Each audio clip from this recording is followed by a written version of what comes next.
excited to welcome to the show today David Green, CEO of Earnest. And as many of you may know, I was previously at Earnest as their first product management hire. That's where I met David. David's back at Earnest now as their CEO. David, welcome to the show. Yeah, super excited to be here. All right. So when we worked together at Earnest was not even in the student lending business. It was a personal loan company. Where is Earnest today in the student loan business? Yeah, so we, as of this year, we've taken over the #1 spot from SoFi in student loan refinancing, which I think is super exciting for us. Something that, as you said, we weren't even in student loans in the beginning. And I think since we launched, we've always been kind of trying to get to that #1 spot and been a solid #2 for a long time. And so seeing all that work kind of pay off this year is super exciting. That's totally awesome. And what is it about Earnest, about the products, about the brands that you think made the difference? What made it #1? Focus. SoFi is doing a lot of things, and that's great. I think they're obviously launching tons of new products. I think when you start to do that, it's really easy to spread yourself too thin and not remain focused on the things that are really, moving the business. And so, whether that's good or bad, we've been able to really maintain that focus on growing that refinance product. And just by doing that, have been able to make steady gains each year. And then I think that it kind of all started to pay off this year. Yeah. One of the things that's been exciting for Earnest, of course, has been that it was acquired by Navient, which is an industry incumbent. What parts of being a fintech were important to preserve in that? And what parts of being an incumbent were important to preserve? What's the right way to fit those things together? What's the sort of best of both worlds for Earnest right now? Yeah, I mean, I think there's as a fintech, and you probably remember, you're doing a lot of things kind of like by the seat of your pants, and I think there's not a lot of focus on. You focus as, I guess, on compliance, stability, all of those things. It's when you're growing really fast and you're trying to. In the beginning, trying to get product market fit and then scaling. I think that the compliance burden and necessity in lending and the regulatory burden, it's really easy if you don't have experience in it to ignore. And that can really come back to bite you in a lot of ways as the regulators don't care too much about you when you're tiny, when you get to be, doing $6-7 billion of loans every year and having hundreds of thousands of customers, they have a lot more interest in making sure that you're doing everything according to the book. And so I think that's been a really beneficial for us. Not necessarily fun. That's not what gets everybody excited is making sure you're meeting compliance standards, but it is necessary that most of them are there for a reason. They're all there for a reason. Most of them, and they're able to support you in doing that, so you can continue to achieve that goal of serving your audience. Totally. Right? It's out of the box for you. A lot more resources dedicated to that. They've kind of seen all the various permutations. Navient especially has been under a lot of scrutiny, and so they're very careful about making sure that they're doing things the right way. So that experience has been really great. I think for us, which is not necessarily kind of broadly applicable, but certainly for in the lending space, just Navient having a lot of background in that, a lot of data that's super relevant, has been helpful as we think about incorporating that in underwriting models. And then just having certainly in lending, having the balance sheets to be able to fund the loans. That was always the biggest issue as a smaller company, right? You remember the days we kill ourselves trying to grow every month, and then you'd be like, oh, we're out of money. Let's shut it all down for sometimes many months. And then starting up the machine again is not that easy. And so having this support and the balance sheet to be able to leverage, to take advantage of things when the opportunity presents itself is hugely beneficial as well. Totally. So you're number one. What's left? I mean, you're done, right? Like, you've achieved the goal. Why would, if someone joins today, are they just there to like defend the fortress, or what is the light at the end of the tunnel now? What is the big exciting plan? Yeah, we're just gonna all take naps. Hey, I could use one of those. Where do I sign up? I think we all could. No, I think it's great. It's great to be number one in refi, but like at the end of the day, we're working on a problem, which is student debt, and that's we've made a very, very small dent in helping people with that. So you look at, there's still a very small percentage of people who can benefit from refinancing who have. So I think on that side, I would say it's about maybe 20% of everybody who we think could benefit has done that so far. And so getting that out there, it's the best way for people to pay down their loans faster and get out of debt. So I think really accelerating the distribution is hugely important. And so being number one is cool, but like until everybody's done it, there's a long way to go. Huge amount of latent demands, exactly. Non-consumption. And then I think kind of more broadly, like student loan refinancing only can help. The way it's set up today only helps, a subsection of all the people. There's, $1.6 trillion of outstanding student loans, and the market for refinancing is 20% of that, or somewhere in the 10 to 25% range. And so how do we help everybody else? How do we help the people? I think a lot of what we're focused on now is, by the time we get people to refinance, there's only so much we can do. They already took out all this debt. They already got the degree they got or didn't get it.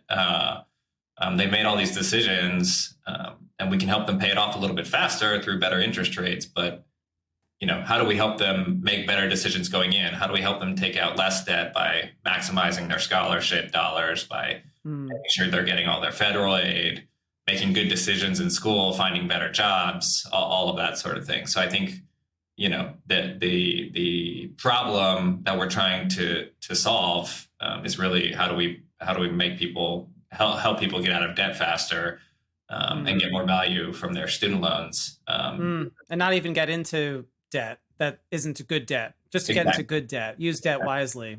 Yeah. So when I was at Earnest and I left in 2017, so this was a few years ago, we were at the very early stages of thinking, I would say, about an in-school product. I think we originated a few loans, like you could count them on two hands, mostly to people like we knew, just to try it out.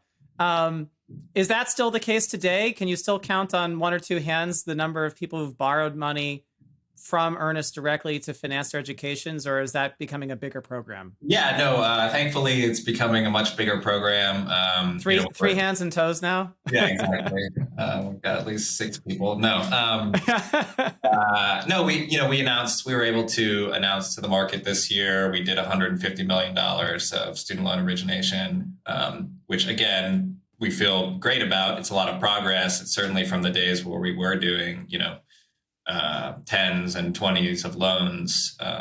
It's a much different scale.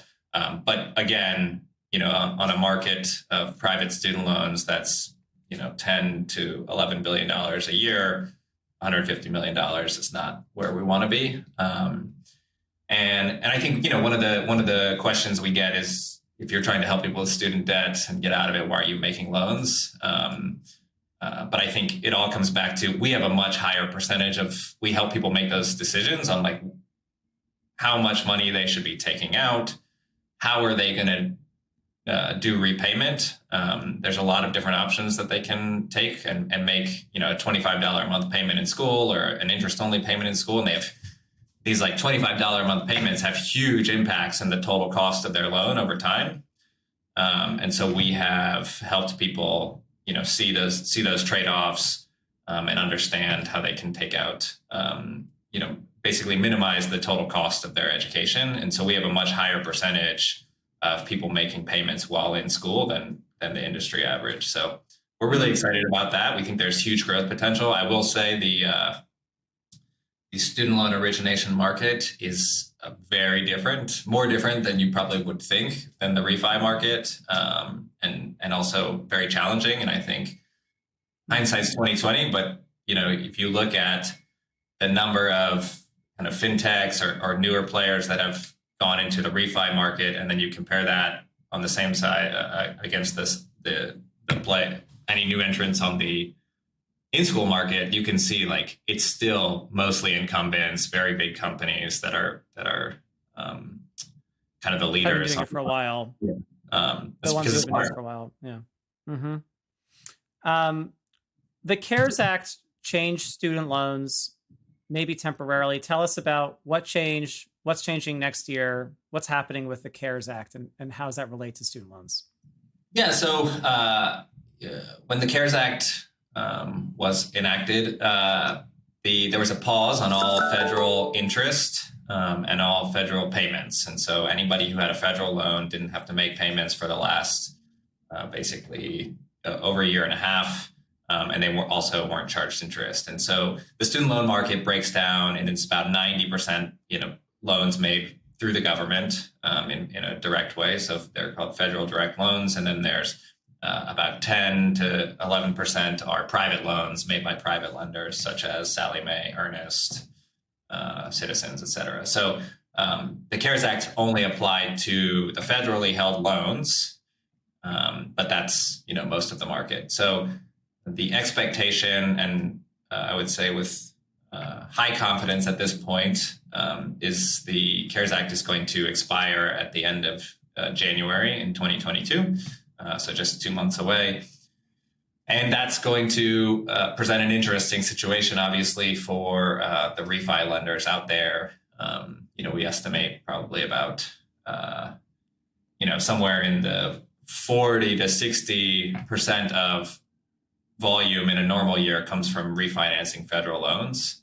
And so that volume has not been there in the last few years. And so I think it remains to be seen, like what happens in February. Are you going to get this giant kind of pent up demand influx of people wanting to refinance their loans now that they have to start making payments again?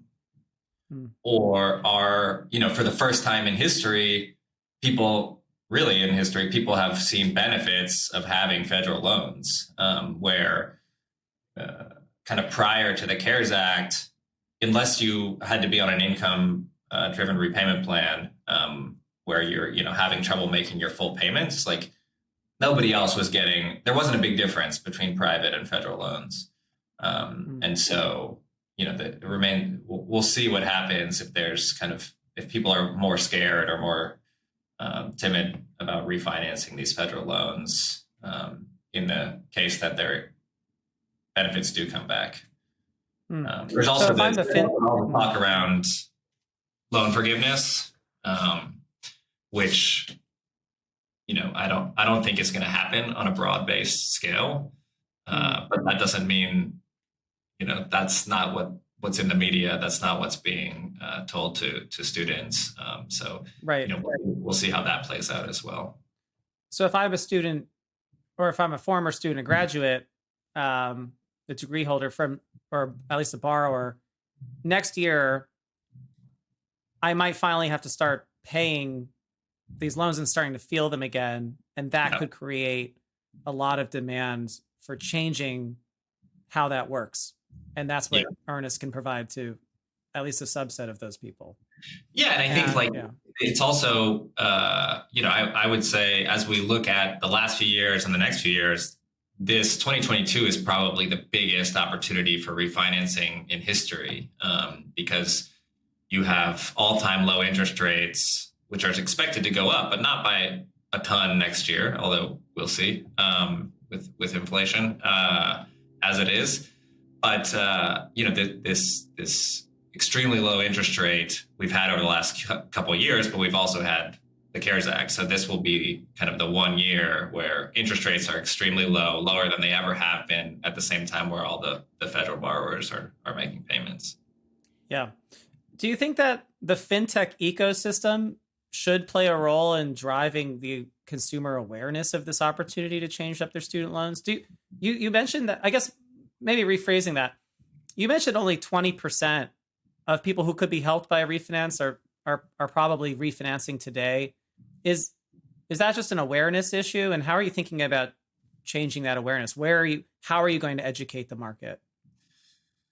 Yeah, I mean, it's a great question, and I don't know that we have. Obviously, if we had this silver bullet plan, we would have already enacted it. But I do think there are more opportunities than we've taken advantage of today. So I think there is opportunity in things. Normally, people buy a sports stadium. Yeah, I don't know if that's, I would love the invitation to a football game or two. Yes, that's probably not in the cards for us. Okay. I think we take the approach of like taking that money and putting it back into helping lower the interest rates we charge. Because I think ultimately that's what makes this a good product and what makes people choose Earnest are one of the main things. But yeah, no, I think there's a lot of opportunity that we have. Tons of people on using new fintech technology, whether that's neobanks, whether that's things like Savvy and Trellis, and so there is opportunity to partner with those institutions and help bring awareness. But there's got to be other ways beyond the traditional channels. I think one that gets brought up a lot is employer channel, and can you partner with employers to push this? That one's, I would say, difficult. You have a product that is very helpful to a very small set of people, and so if you are, it's not healthcare. Everyone needs health. Everyone needs health insurance. Some people just go for these, like high deductible plans, and so like even that benefit is sometimes malleable. Yes, but, exactly. Yeah. And so, I think that's one of the things we think about is like, what other things can you offer? How do you expand your offering so that, everybody at a company can get benefit from something that we provide, and we can offer the refi option. Got it. Do you guys already have a plan for how to help more employees so that HR departments take a deeper interest in partnering? Yeah, I mean, I would say that's not really our focus right now. Okay. I think our focus right now is more on the student side. And so, we did this acquisition of a company called Going Merry in August. And, today we're offering a product, which is the private student loan or what we call in-school loans, which is helpful for 10% of people going to school.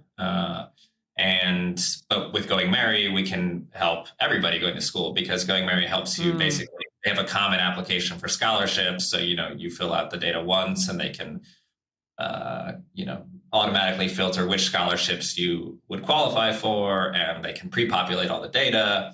And then they also help fill out the FAFSA form, which is really the number one thing that can help you maximize the amount of aid that you can get. So I think we're thinking more on that side right now. We're always looking for opportunities on the refi side to offer more value. I think maybe through partnering with other companies, there's a lot to do there.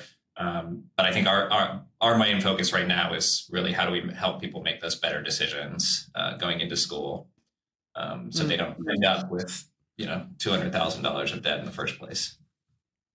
Are your customers mostly college students and graduates, or graduate students and graduates? Well, on the refi side, they're definitely still mostly graduate students. In the early days, it was about 90% grad students, you probably remember, but now it's closer to like 60-40 grad to undergrad. So I think that's great. That shows that we're helping more people. On the undergrad side, we are much more heavily weighted toward grad than kind of the industry is. And I think there's potential to expand the grad market beyond what it is today. The difference is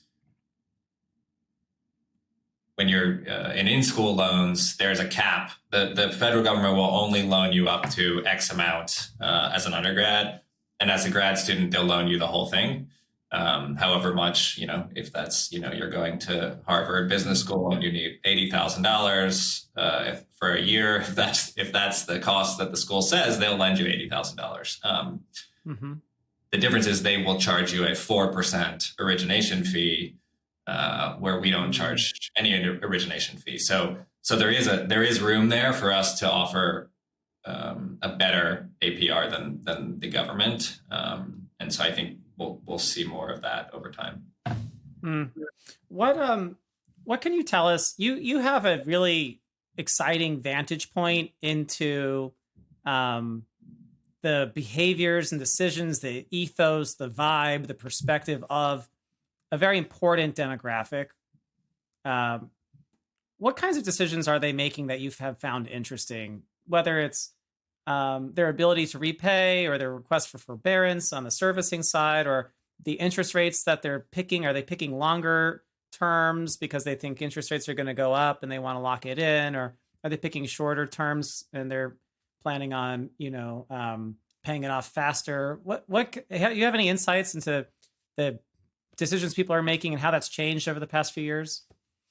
I think one of the things that's that we have found and that I believe more and more in is just that people don't know what they're doing, and they don't know how to make these decisions. And there's almost no amount of, I barely know how to make these decisions, and I run this lending company, right? And so even when I went to business school and I didn't know what I was doing, and you're like, if the people who are going to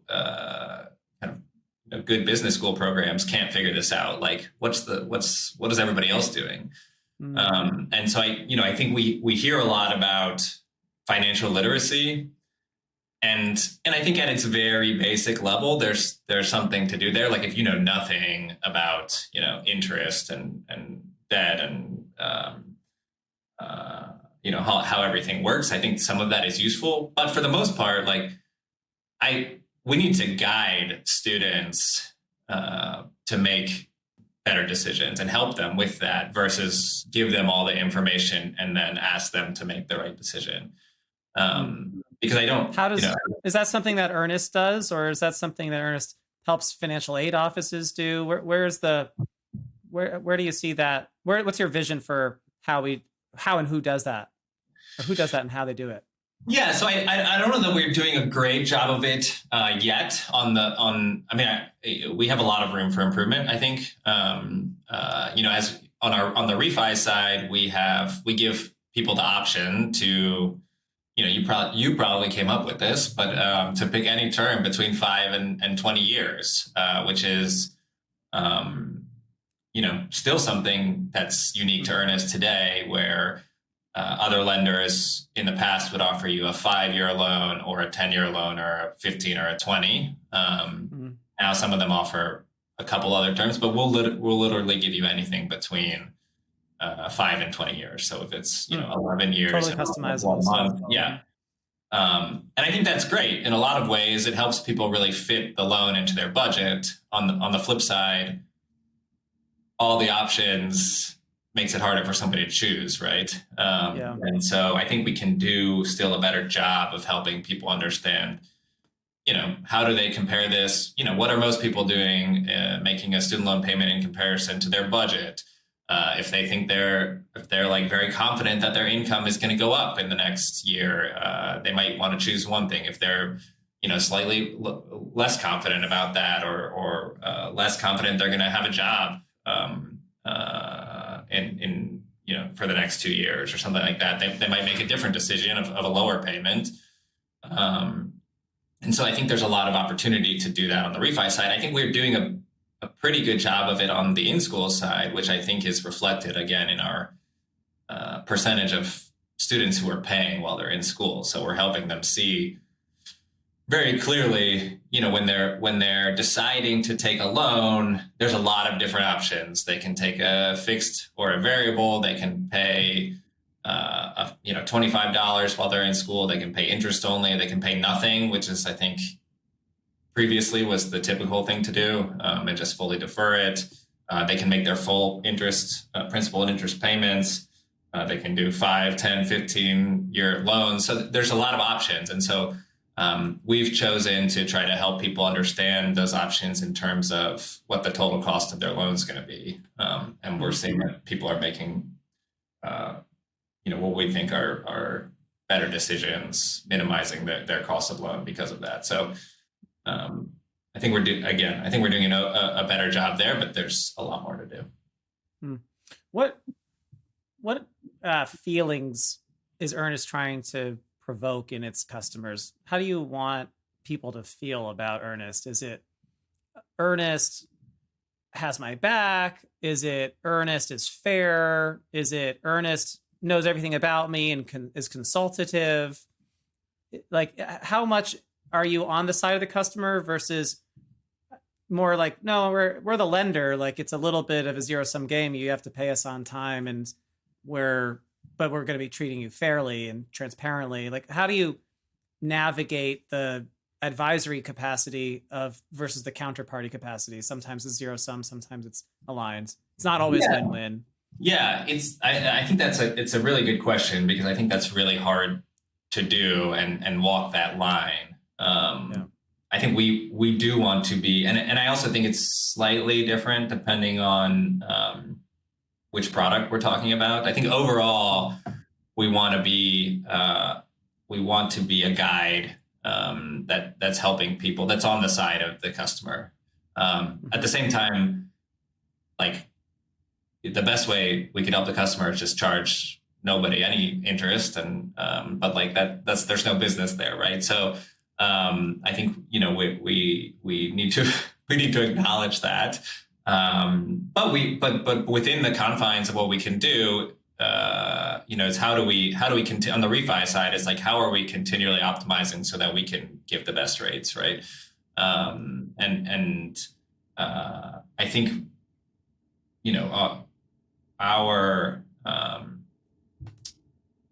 we kind of believe that the people who are coming to Earnest are looking for us to just think about this differently, right? Like, it's not just about doing the status quo. And so I think that's what we want people to feel as well, which is like, not only are we on their side and trying to help them make good decisions, but we're not going to just do it the exact same way as everybody else.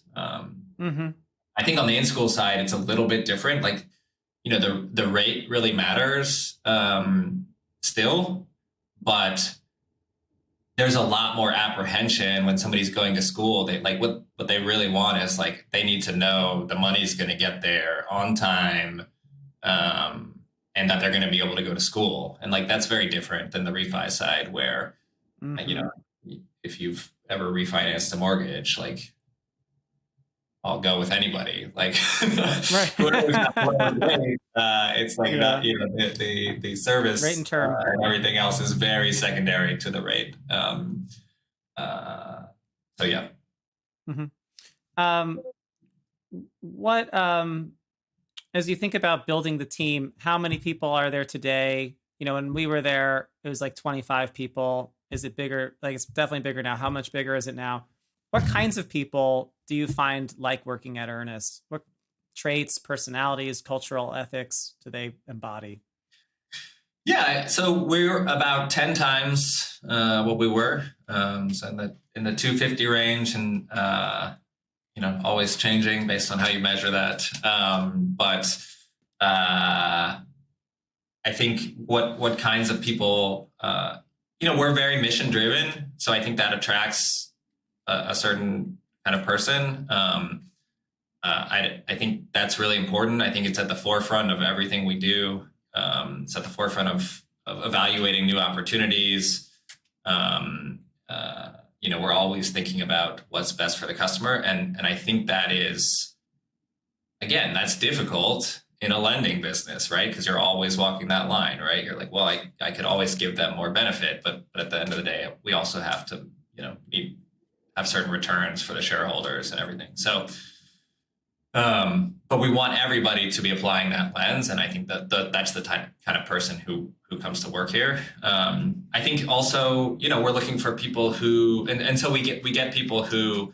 I think a couple of the values that have always felt true to Earnest when you were here, and I mean, you can disagree with me if you think, but still feel really true is, our first one was earn happy clients. We're really looking out for the customers. Another one is do great things together. It's extremely highly collaborative environment. And so if you are somebody who likes to, sit in a corner and work by yourself and not talk to anybody ever, might not be the right place for you. And then I think but we're still trying to have a really, high performing, driven culture. We're working on a big problem. And, every day that goes by that we're not kind of maximizing our output is lost opportunity. It's lost opportunity to help people and make a bigger difference in the world. So I think, we're still looking for very driven people. And I think that's kind of who we're attracting as well. The Great Resignation is coming. Is it going to help you or hurt you? Or happened already? You're right in the middle of it. So are you guys remote only? Are you remote first? Are you remote going back in person soon? What kind of work environment is Earnest, and what's it going to be in the next year? Yeah, so I would say remote first is probably the best way to put it. But it's almost remote only. I think we're like others. I think what I've settled on now is like true hybrid doesn't work really well unless you are small enough that everybody can be in the office on the same days. Because once you have some people at home and some people in the office, like the whole thing kind of falls apart. And so we spend a lot of time. I think the other thing that I find to be very true is that people need to see people in person. Like, it doesn't have to be every day. It doesn't have to be even every week, but it has to happen. Like, there's no substitute for connecting both personally and then also for work sometimes. And so a lot of what we're thinking about is how do we build that connection? How do we get people together in person on some sort of regular basis, regular cadence? What does that need to look like? How often, where? And we have folks now. We used to be mostly based in the Bay Area and Salt Lake City, and now we're probably the majority, or certainly the largest group of folks is still in the Bay Area, but we're really all over the place now, and hiring. Wherever the talent is and wherever people want to move. Are you hiring in all 50 states? I don't want to say something not true, but basically, yes. Okay. There's maybe one or two states we don't for various reasons, but yeah, there's unless there's a specific reason not to, we are. Got it. And so people are working mostly from home, or do you rent WeWorks as soon as someone's in Boise? We have a couple WeWorks. We gave up our office in San Francisco. And so we have a couple WeWorks. I'm in Oakland right now in a WeWork. We have one in San Francisco, and that's spaces for people to come in and use as they would like. We also have how are you planning on getting people to meet in person if they're all fragmented? Yeah, you got to fly them. You gotta fly them in somewhere. And so, we instead of spending lots of money on San Francisco office real estate, you can repurpose a lot of that to have a quarterly offsite with the team, or have a once a year all company together offsite and things like that. Or if there's someone who's personally planned 2 offsites now for my company, what do you recommend as destinations, and what's worked well? Have you done any yet, or is this just being planned now? Or We haven't done a full company one. We planned one out, like fully planned, and then it was like right as Delta was happening. It was like directly lined up with like the very peak of Oh Delta. no. And, The champagne fountain just went to waste. yes, exactly. Yeah. So much, we could throw away so much shrimp cocktail. No, I think, Got it. so we ended Where up was it doing going to be? Where was it going to be? in Seattle. Oh, in Seattle. Cool. And So you have the plans now. You just pull it out for next year. Yes. Reorder all the shrimp cocktail and do it all over again. Okay, great. Yeah, we'll just have to like book some space at the hospital for all the people who get sick from the shrimp.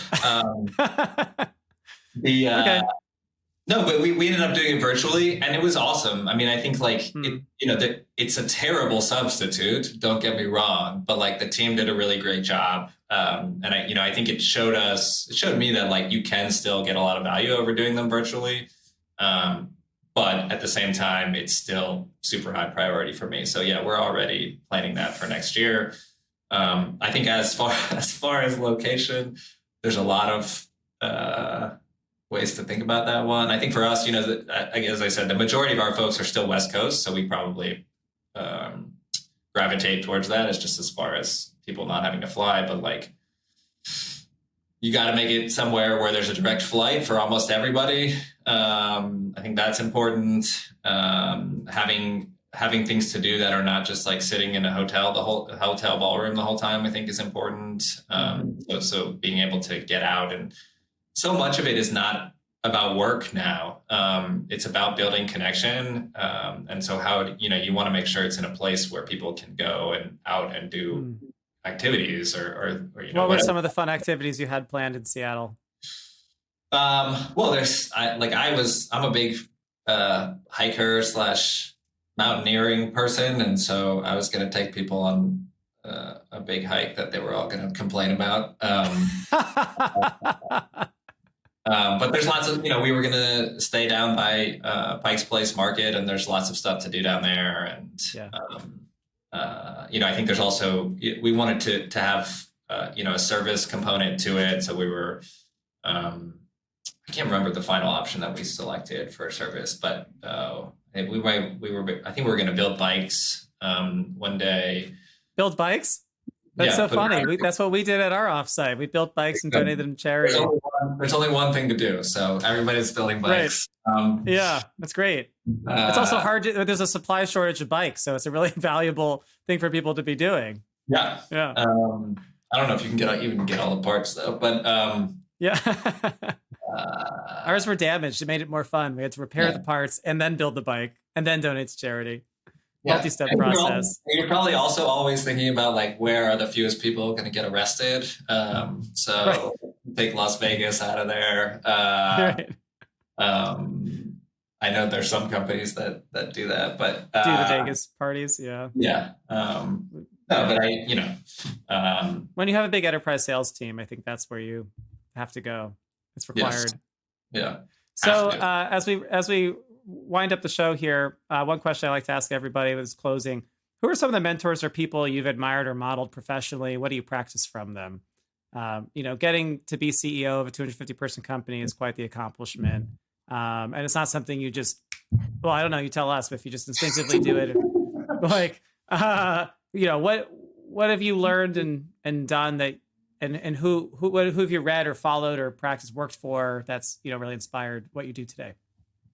Yeah, I mean, I think, to be honest, I don't have a lot of mentors that I followed, and it's not to say that one shouldn't. I'm always like kind of super jealous of those people. I think I'm lucky to have a very strong network of friends from my time at business school at Wharton, who are many of which are doing super interesting things in tech and not in tech, and so.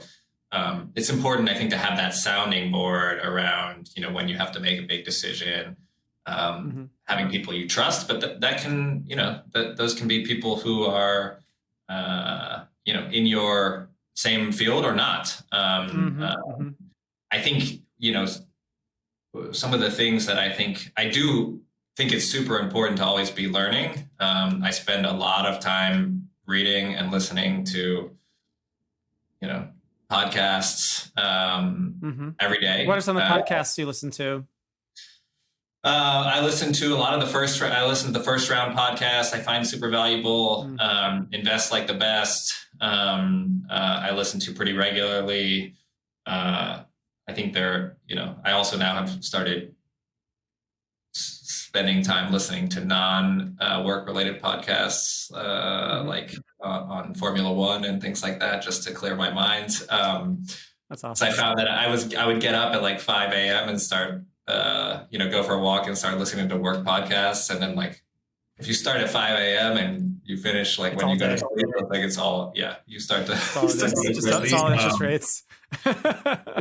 But I think there's so much good content out there from all the newsletters that people are putting together, and so finding those things, finding the ones that you think are valuable. It's an art and a skill, kind of whittling it down to only the things that are useful, since there's so much out there. But I find it really. It gives me tons of new ideas. I'm sure my entire executive team like hates the fact that I do this, but I send them articles, send podcasts like all the time. Like, have we tried this? Have we tried that? And then I think lastly, just like making mistakes and learning from them. I think there's no substitute, right? I think you're gonna make tons of mistakes. I can probably list like 100 I've made in the last year. But spending time reflecting on that, making sure you're not making the same mistake twice. I think that's a lot of how I kind of approach development. Development. Yeah. Awesome. David, thanks for joining us on the show. Great to see you again. Yeah, you too. Good luck with the success to come in 2022.